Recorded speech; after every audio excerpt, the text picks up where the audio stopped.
I'm not finished yet. Sorry. Welcome back to the 5 and day 1 of the government shutdown. Anarchists, arsonists, blackmailers, and kidnappers.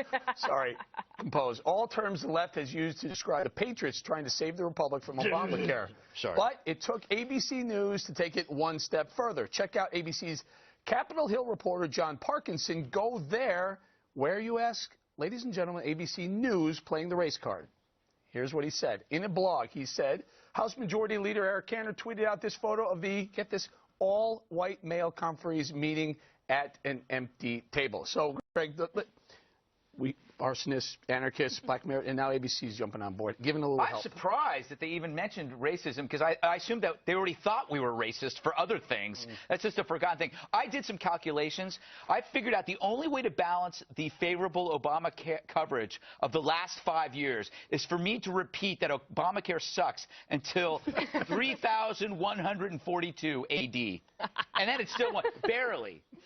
Dana, what about this media rollout of Obamacare? Well, I think a lot of the reporters did go through the. I can't believe it was 17 years ago, the first shutdown. So they have their experiences with it. Also, most of these people are employees, so they have health insurance, and they think that Obamacare was a good idea and that Republicans are ridiculous. So I opened the show, this segment, laughing because in the break, Greg pointed out he didn't think there was 150 languages. We all kind of agreed. Well, 150 languages don't deserve translation to Obamacare. Bob claims he can come up with 150, so he's doing it. And as I read one of them, it said Irish. It did not say Irish. You showed me where it says Irish. You showed me where it says Irish. Anyway. It says English. English. That's a problem with you right-wingers. You think everybody speaks Irish. Did you also put down Canadian?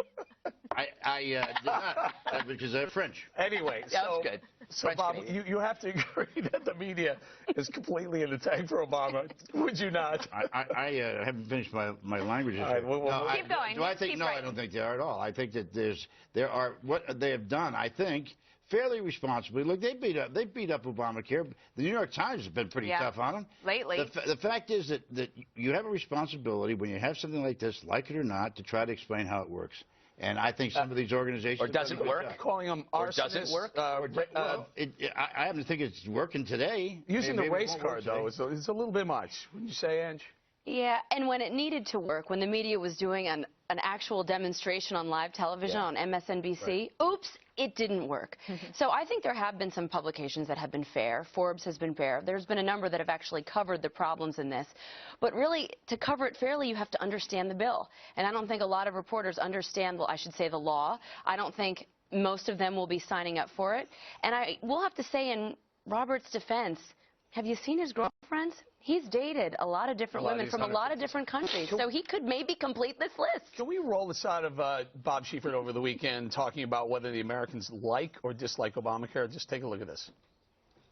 There is bipartisan opposition to Obamacare, not bipartisan support. There's only partisan support. And you know good and well the Senate that's Democrats... not entirely true. Polls suggest that. Polls say that most people favor it. No, most people oppose what is happening with Obamacare. I have looked at poll after poll after poll. Do you agree with that, Congressman? They don't want it. Okay, so you saw that little sign, that little I, that's the CBS I. So let's take a look at a CBS poll. Turns out 51% disapprove, while only 39% approve of Obamacare. So, Dana, thoughts on Bob Schiefert not reading his own polls? Here's what I think. I think that Representative Marsha Blackburn, who was the original author of the delay piece, which I think it would still have been a good deal that Obama should have taken, she comes prepared to interviews, and she was right. I wouldn't blame Bob Schiefert. He was busy on a second job in Middle Earth. That was important. How many got? Final, but I think they can cover up the headlines as much as they want to cover them up, or choose not to report them, or fudge whatever polls they want. But again, I think the American public is so savvy when it comes to health care that even if they never cover Obamacare again, I think people can see their premiums going up. Are you kidding Yes, Bob. You think the American people understand what this health care bill's about? Oh, absolutely. I think they're about to find out. Yeah, okay. Good. All right, we're going to leave it there. Wait, how many does he have? What? How many does he have? I'm going to guess around 60 or so, but